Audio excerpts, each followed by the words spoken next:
everyone. I'm going to be speaking to you today about the first half of December and the new moon that we have coming up in Sagittarius in the UK, and east of us it's going to be on the 1st of December. But just before I get to that, I'd just like to welcome any new viewers who've joined recently. I hope you enjoy all the different offerings on this channel, and thank you so much to everyone for your beautiful, loving comments that you leave for me, and they mean the world to me. So thank you for that. So now let's start talking about the astrology. The new moon happens super early in the month, as I say. It actually happens at the end of November, 30th of November in the US. It happens at 10:21 p.m. Pacific, 30th of November, but in the UK it happens at 6:21 a.m. On the 1st of December. And this new moon is at 9 degrees 32 minutes of Sagittarius, and we'll take a look at the chart in a moment. But from this point on, because Pluto is moving direct, was moving direct into Aquarius, or re-entering Aquarius on the 19th of November, we will be talking, astrologers will be talking about Pluto in Aquarius for almost another 20 years. It stays in Aquarius until January 2044. So a lot of information about Pluto in Aquarius, but just broadly, that's the sign of the future. It's the sign of humanitarianism, greater equability, communities, innovations in technologies of all kinds. We're going to see leaps in AI, medical and healing technologies, aviation, plasma physics, genetics. I mean, so many different disciplines. And when Pluto moves into a sign, it often brings about within a short time, just as it did when it entered Capricorn in 2008. Capricorn's to do with the stock market, banking structure, big money. It created a crisis in that, the financial crisis of September 2008. It is likely to create a crisis of some kind around science and technology. Pluto will always reveal what is not for our highest good. So I can see very clearly how there could be big issues around science and technology coming up with Pluto in Aquarius. Now, it's also very revolutionary energy. So I think we're going to see a lot of protests and riots and revolutions across the world that may not, of course, be covered on the nightly news. But if we go back in history to the last cycle of Pluto, which was from 1777 to 1798, you had the French Revolution, you had the American Revolution as well. So these are big, big, very important cycles for humanity. And it's interesting, we're talking about the new moon in Sagittarius as well, because the signs of Sagittarius and Aquarius have some parallels. They have some similarities. They're both very connected to a sense of idealism. They're both connected to the future, and they're both connected to freedom. And freedom, I think, is going to be a very, very big issue, one way and another, with Pluto in Aquarius. And we're going to find ways to achieve freedom in a way that perhaps we haven't known before. And again, if you go back to previous Pluto and Aquarius cycles, we can see how more people achieved more freedom, but it didn't come easily, because I think there could be certain pressures on human rights, civil rights and freedoms that many of you are already aware of. And so we have to step into our power in order to make that freedom happen. But certainly there was a shift towards freedom and greater power to the people with those previous historical cycles of Pluto in Aquarius, because Pluto is the planet of power. It's moving from top-down structures into creating much more horizontal socioeconomic structures.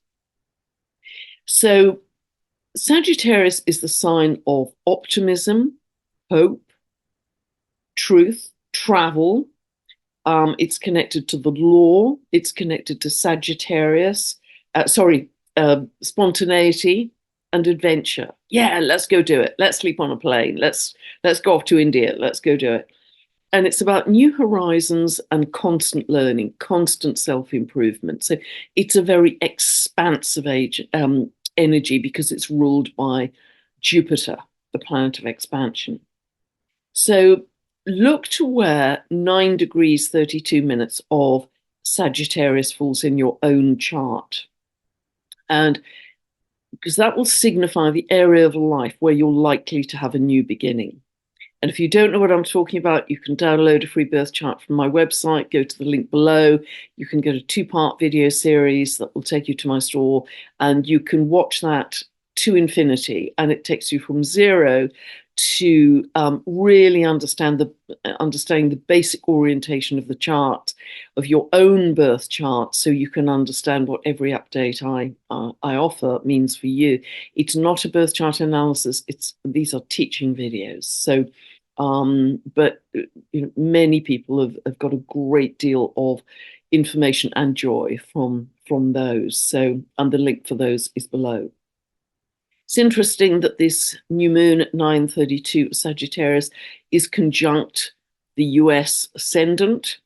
The US ascendant for the chart set 4th of July, 1776, 10 past 5 in the afternoon, Philadelphia. That ascendant, that identity of the US is 12 degrees of Sagittarius. So this new moon is conjunct it. So what that means is, whichever way you look at it, this is a new beginning for the US. And because they've just had that very important election, that is certainly, I think, the case. So let us look at the chart.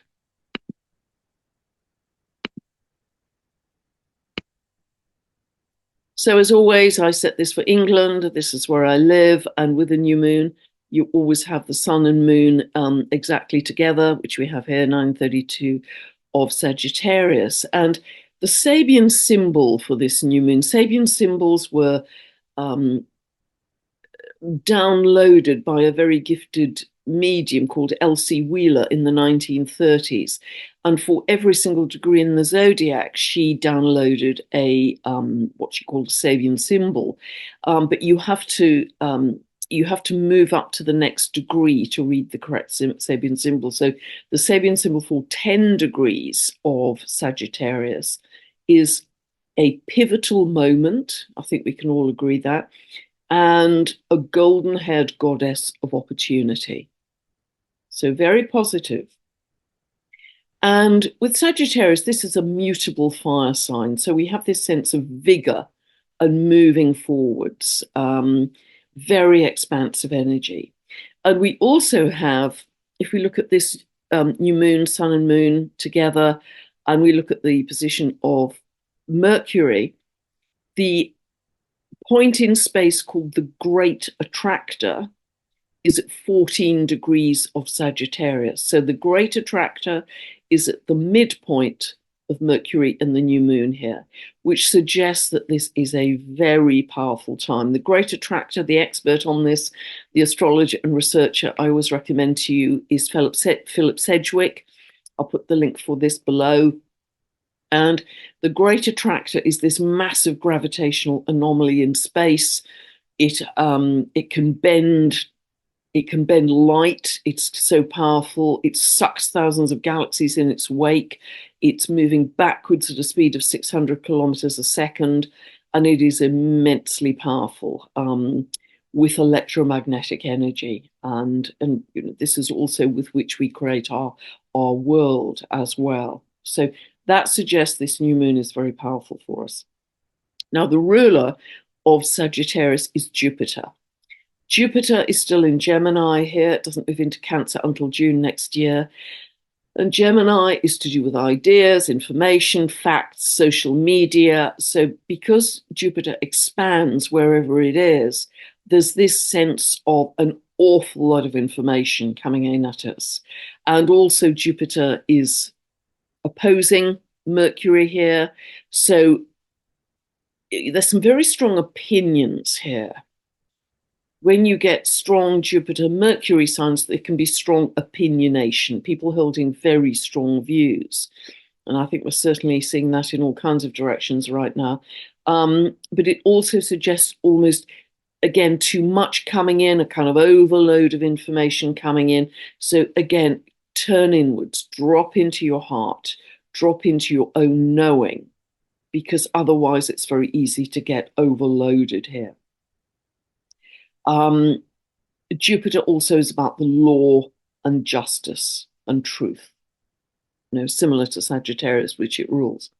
Now, what's interesting here is we've actually got a T-square. It doesn't look like a T-square. It's a little bit squiffy, but if you follow me, that's because I'm using a Placidus house system.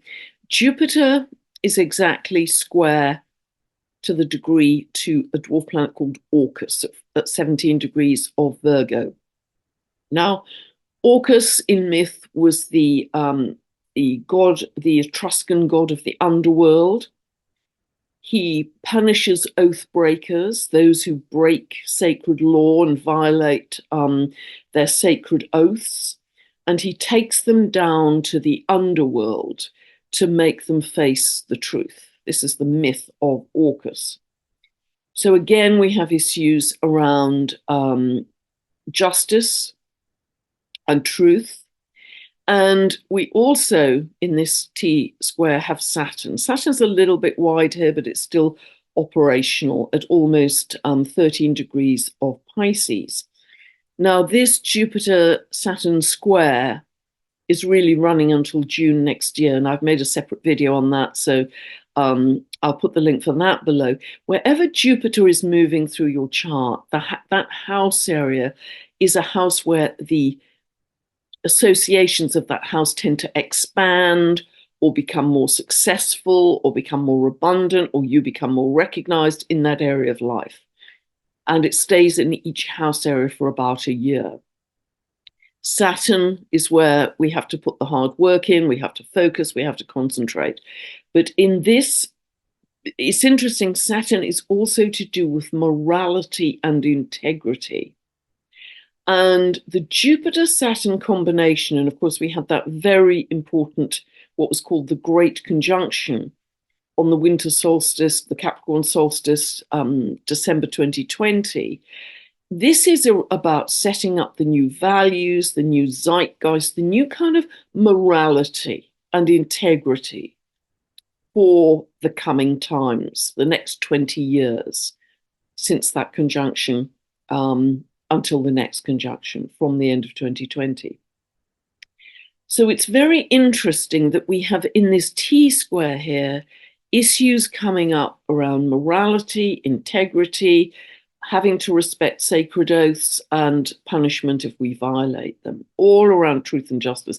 And I think this is incredibly interesting at this time because it suggests there's a new episode in this with the new moon in Sagittarius. Also, Jupiter is to do with the future, Saturn is to do with the past. Jupiter is to do with optimism, Saturn is to do with pessimism, but in combination, they are very helpful as a kind of cautious strategic expansion to build new structures, Saturn, that are realistic for the long term, but to make sure that they are set within a spiritual context. And there's some very interesting developments actually helping with around with regard to new building developments that are very much in harmony with the earth and the earth's energy. I came across one that someone sent to me the other day. A couple of guys have started up this wonderful, wonderful company called GEOS Ship. And I'll put the link for that below because you're always asking me, okay, so where are the innovations? What are these, where are the great ideas that you talk about? Well, some people just want to stay quiet for the moment while they're developing those, but GEOS Ship is out there in front of the public, and I think they have a fabulous concept, a beautiful concept that's very much in harmony with the earth. So see what you think. I have no association with GEOS Ship. Also, just something else to point out here is that Venus is conjunct Pluto here. And that can suggest some change. And just to say also, this is in trine to Uranus in Taurus. Now, Venus rules Taurus. Both Venus and Taurus are to do with currency, banking, wealth. Aquarius is ruled by Uranus. They are both to do with digital currencies, digitization.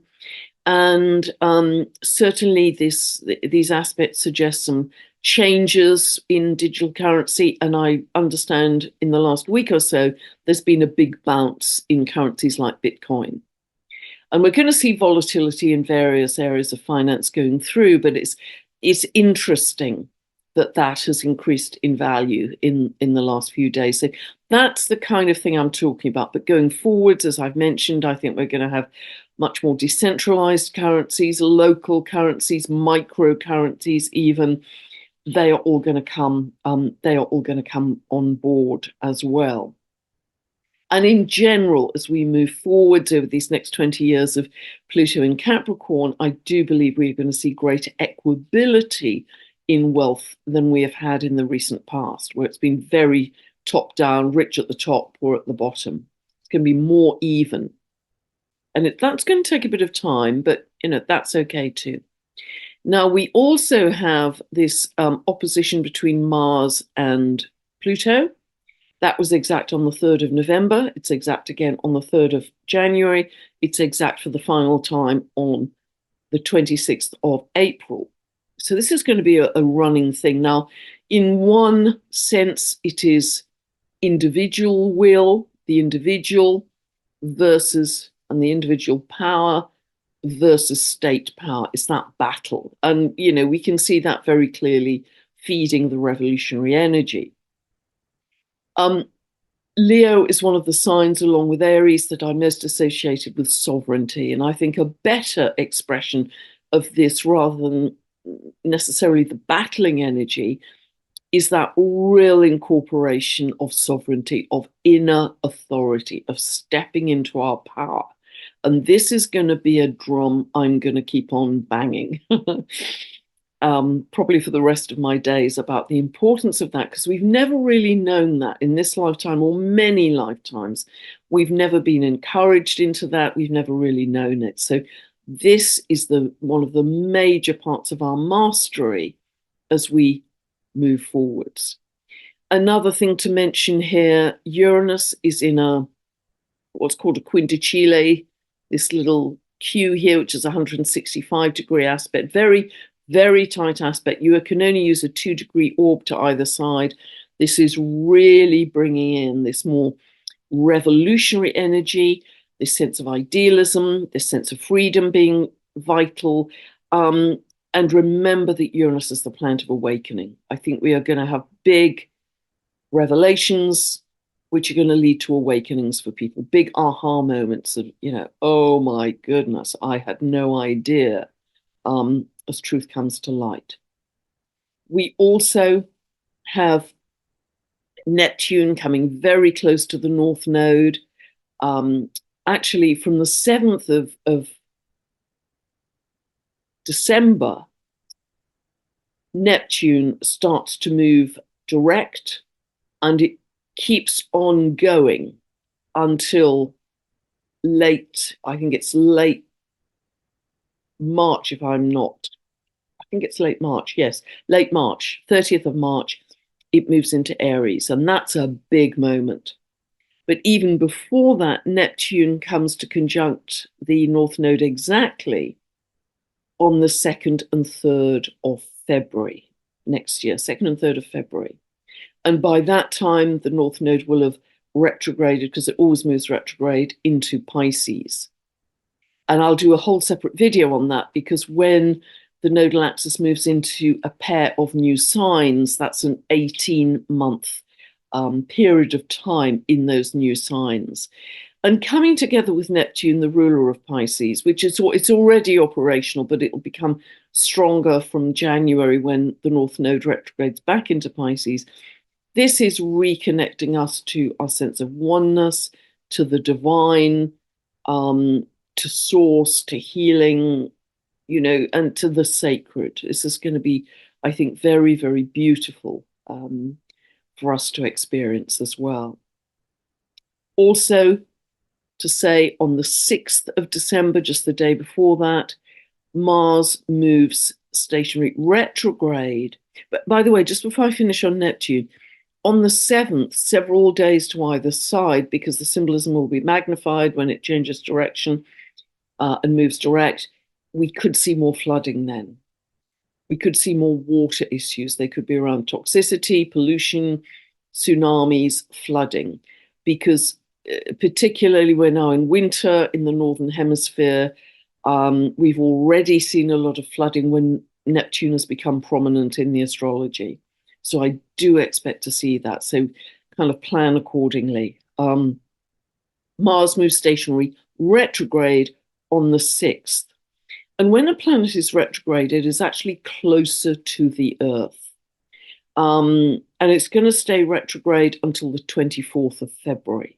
It's going to be closer to the Earth, so the symbolism may be felt more strongly of Mars. And Mars typically is, the obvious keywords, it's the god of war in myth. Yes, we can hear war drums banging, and that may or may not manifest more fully. Just keep saying to yourself, not my timeline.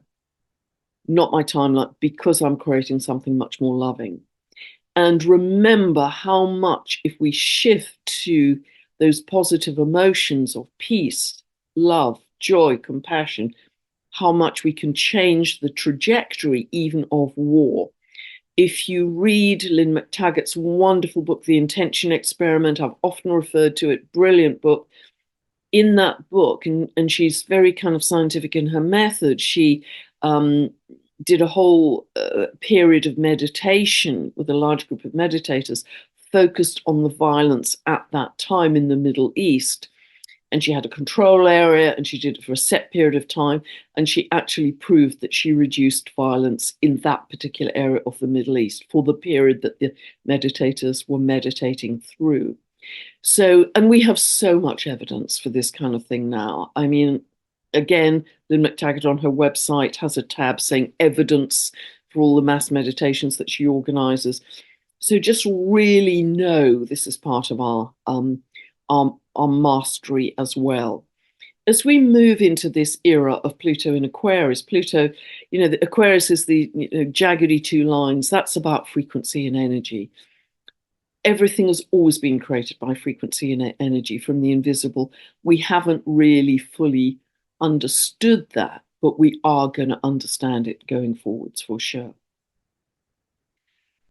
Okay, so I'm going to stop sharing here. So as we move, don't forget to set the new intention at the new moon, but also can you set yourself a very clear intention as we move into 2025 that this is going to take you on an adventure, on a journey. And that journey may be physical, you're traveling a lot. It can be metaphysical, that you're exploring the interconnectedness of all things, because that's very much what Sagittarius is linked to as well. And so if you can have that lens of excitement and discovery, that will serve you very well, because the lens that we operate from and through is vital in terms of how each of us construct and perceive our reality. And it's absolutely tied to our belief systems. And Sagittarius is the sign that is most connected to your belief system, as is the ruler Jupiter. It's all about belief system.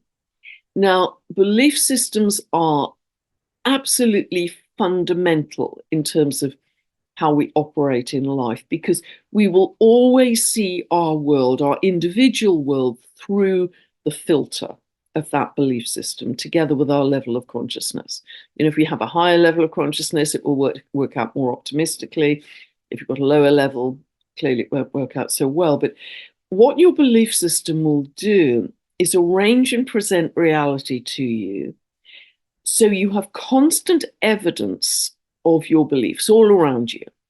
So let's say you have a belief system that the world is a dangerous place.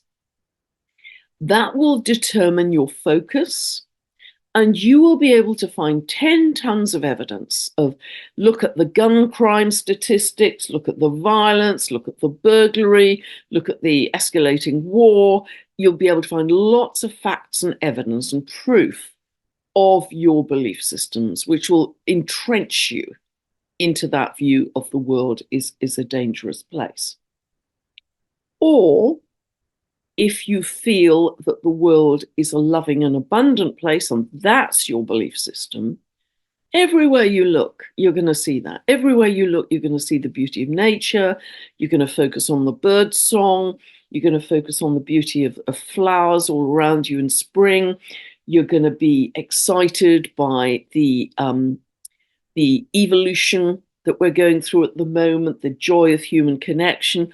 All around you, you are going to find evidence of the world is a beautiful, abundant place. All around you, you're gonna feel that, and you're going to have proof of it. And that's why it's very easy to get into arguments with a person who feels the world is a dangerous place, because that's their reality and that's yours. And each is true for the two of you. Each is absolutely true for the two of you. But it's very interesting, isn't it? And also what we tend to do is we attract people on the same frequency as our belief system. So if, let's say, you're a gloom and doomer, to give it a shorthand, you're a gloom and doomer, you'll attract people into your life who are also gloom and doomers because they're on the same frequency. And there's always a frequency match as you move through your life. You know, everything you experience has to be a frequency match of where you're at. The universe is just a mirror. And that, of course, is going to reinforce your view of the world as a dangerous place, because they're going to give you more evidence of what they've read or seen. So you form a little gloom and doomer belief system group, if you like. But equally, the people with a much more positive belief system of, you know, the world is a beautiful, abundant place, are going to be attracting people on that frequency. So they are going to be making all kinds of connections. They're going to see opportunities popping up. They're going to see potential business collaborations. They're going to see potential for little artisan businesses. That could, you know, it's going to be lots and lots of opportunities, which the gloom and doomer group will not be able to see because they're not on that frequency of expansion and abundance. And neither is right or wrong. It's just the way the world works, that our belief system is so strong, so incredibly strong in terms of how our reality operates, and it determines our focus. Absolutely determines our focus, which is, you know, which is everything, because our focus activates what's coming into our reality next. So, as I say, you can only experience that which you are a frequency match to, and you know, all of this comes from within us. This is, you know, this is an inside job. And it's not that anybody else determines your belief system. It's that you do through your own frequency. You, from that frequency, you determine your belief system. It's always an inside job. And so often this is unconscious, of course. We don't even realize what our belief system is half the time. And so it's very helpful to get onto that eagle's perch observer position, that witness position. Because if you do that, I think you can start to witness your own thoughts and feelings playing out that you couldn't do if you're kind of enmeshed in the reaction day to day. You know, if you're snapping back at people about this, that, and the other, you're in it, you're in the emotion. Whereas the eagle's perch position gives us more of an objectivity, a perspective to say, well, there you go again. You know, you're too impulsive, you're too reactive. That's a pattern. That's a pattern for you. You may be saying to yourself. It helps, it really helps to catch yourself in those moments which are repeated and unhelpful in your life. So it also helps, particularly with Jupiter belief systems in Gemini, the sign of choice, if you are in a negative state at all, to say from your eagle's perch position, I am choosing to be gloomy today. I am choosing to be pessimistic at the moment. And in recognizing that that gloomy emotion is a choice, we can then start to change it and say, okay, well, if that's a choice, Gemini, that means I can also start to choose something else, a little, higher up the ladder of frequency. I can choose neutrality or even some hope or whatever. It opens up the possibilities for you from just staying in a kind of reactive and repetitive state. I hope this is helpful, because I found things like my many years of yoga very helpful, because you're always taught to be the observer. You're always taught in yoga to be the witness of your own feelings and emotions. So, and another big part of this, I think, and it's come up so strongly in the last week, and many of you will be aware of that, is are we internally or externally referenced in our life? This is really big, because we have been encouraged all of our lives to be externally focused. That, encouraged to watch the news, encouraged to defer to authority figures, the teacher, the policeman, the government, whatever. And so that's very deep in us. But if we are externally focused, we're going to be constantly buffeted by random events, whether it's, wars or, not the election result you wanted, or, whatever. You're going to be constantly buffeted by external events. And I know it's incredibly easy, and I'm absolutely not, saying any judgment here, because, things are very intense, and feelings are very intense, and we're very encouraged to stay in those camps of one side or the other. We all through our lives, whether it's red, blue, whatever, the winner and the loser, winner takes all of those things. We've been encouraged to be externally referenced and a winner and a loser in life. So, but that can really lead us to a point of getting very tired, I think, constant buffeting by the external. And we could end up exhausted by that, because it's going to be such an incredibly dynamic and eventful year next year, and ongoing, I think, into 2026 as well. But next year's going to be incredibly dynamic, incredibly eventful on the world stage in many ways. And I mean, some wonderful stuff as well. But there's what we are doing if we're externally referenced to whomever, is we are giving our power away to that person. And that depletes us. That depletes our energy. It scatters our focus. And it also shows you that there are 1,000 problems out there that you couldn't possibly solve. And that feels overwhelming and exhausting.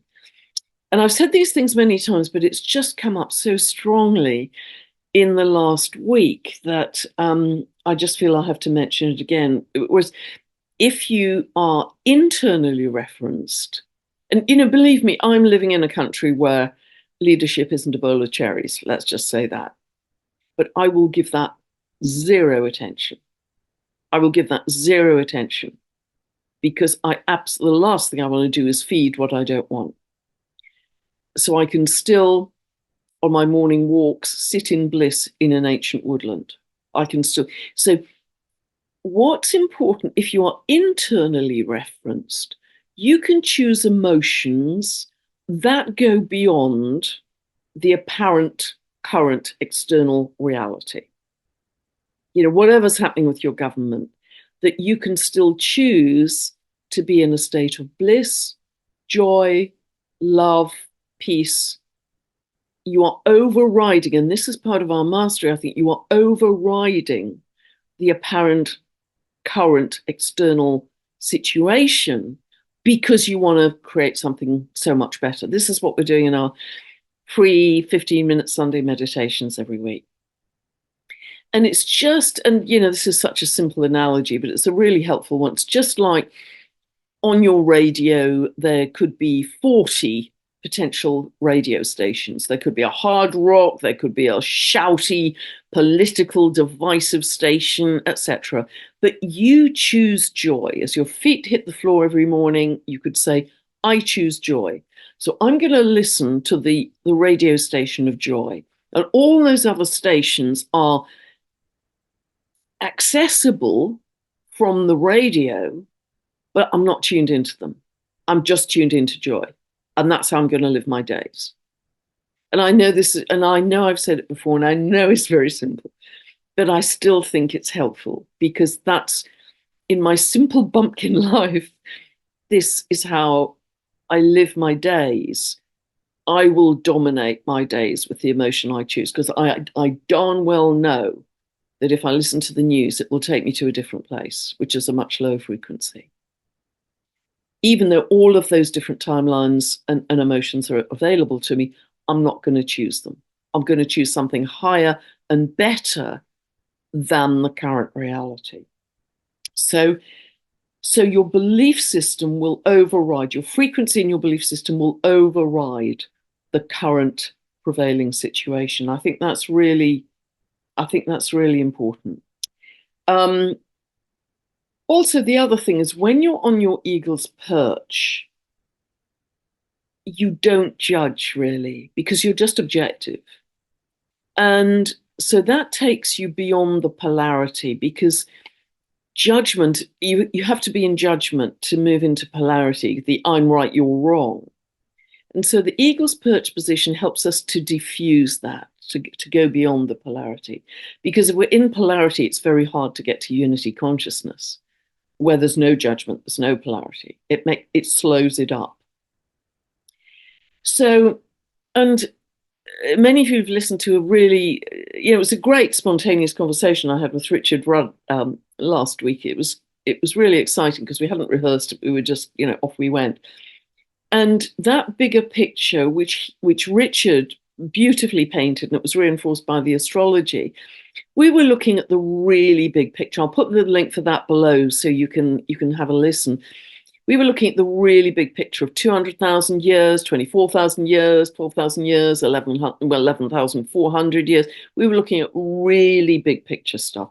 And not only big time cycles, but also the inner time capsule that is being activated right now, that is absolutely on time to be activated to begin our process into the new human. And Richard was talking within the gene keys modality that on January the 30th next year, not far away at all, Pluto in his system moves on to the 41st gene key. You can hear him talk about it. And that is the beginning of a genetic mutation, which will take 3 years. And that's certainly for humanity. And as I understand it, will move across all species on Earth. And so, I mean, what an exciting time this is. So we have the huge time cycles, much bigger perspective than, whatever's happened to any election here or there. But we also have that knowing of that activating time capsule. And I can see it so clearly in the astrology. And, you can listen to that video and hear what I said. So this is the quantum jump that is happening anyway.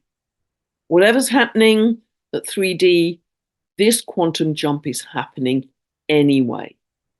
Now, we can either get onto fast track and follow that and say, yeah, I'm all in. I'm all in for the new human, new earth, and a more loving world. Or we can still resist. We can be in a belief system where we're suspicious or distrustful or whatever, and we can resist. And we'll still get to unity consciousness and that kind of new biology, but it will be a much more uncomfortable and much slower journey than the fast track. And what I'm trying to share here, and believe me, I haven't cracked it. I'm on my journey too. We're all on our journey. So again, there's no judgment here. Just from my many years of rumination and contemplation and study of astrology, which has helped me immensely with this kind of thing. I just think we can help ourselves to move up a notch or two. And so all of this is an inside job. All of this. It's for free. Nobody does it for you. Nobody decides. It's all an inside job. So, yes. And also, I think it's well accepted now that we live in a holographic universe. And what that means is that every one of us has a part to play in this holographic universe. And even if we can move up the consciousness spectrum by, half of 1 degree, because it's holographic and everything is connected as one consciousness, ultimately, everything kind of ratchets and recalibrates the whole. So that shift up of half of 1 degree that you have achieved as an individual recalibrates the whole, recalibrates the entire thing, which is massively exciting. And think of the power that gives you as a co-creator. I mean, just huge. So that is a spiritual responsibility, but it's also hugely empowering for us, I think. So we truly are the co-creators and co-producers of our reality. And that's so much, I think, what Pluto in Aquarius is all about. And so I read a great quote about this from Eckhart Tolle today, the Power of Now author. And he said, to end the misery that has afflicted the human condition for thousands of years, you have to stay with yourself and take responsibility for your inner state at every moment. That means now. And we can do that right now. We can shift our state. Actually, music does this. Whether you love to dance to, rock music, dance music, or listen to chanting or sacred music, it doesn't matter, whatever lifts you. Music can do it really quickly to shift your state, even a notch or two on the spectrum. And finally, I have a bit of a treat for you. You may remember some months ago, a director called Benedikt Just had filmed a beautiful, beautiful film about the heart. I just think it's exquisite. It's very sensitively filmed. It's about the heart physiologically, but also spiritually. It was enchanting and mesmerizing, actually. And he was kind enough a few months ago to gift all of you watching this, you follow my work, a free viewing with no sign up. So there's no data collection, there's nothing. But he felt that gave his film at the time a much wider viewership, and that helped him a great deal. And he's giving us that offer again now, which is really kind of him. And so if you click on the link below, I'm not quite sure as I film this, I'm filming this on the 13th, actually, of November. So if anything big happens over the full supermoon in Taurus, I'm going to miss that because I'm filming it early. But anyway, you can certainly click on that link and view that beautiful film about the heart. And the heart is where we're moving to.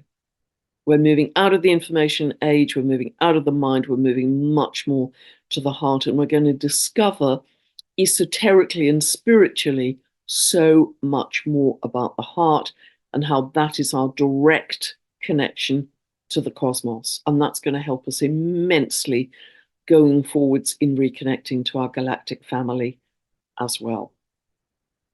So a lot in there and a bit of one of my rambles today, but I hope it rang some bells for you, or it helped in some small way. So God bless. Thank you for listening, and I'll be back very soon. I've got some interesting conversations coming up, so I'll be back very soon indeed. God bless. Bye for now. Don't forget to set your new intention at the new moon in Sagittarius too. Bye for now.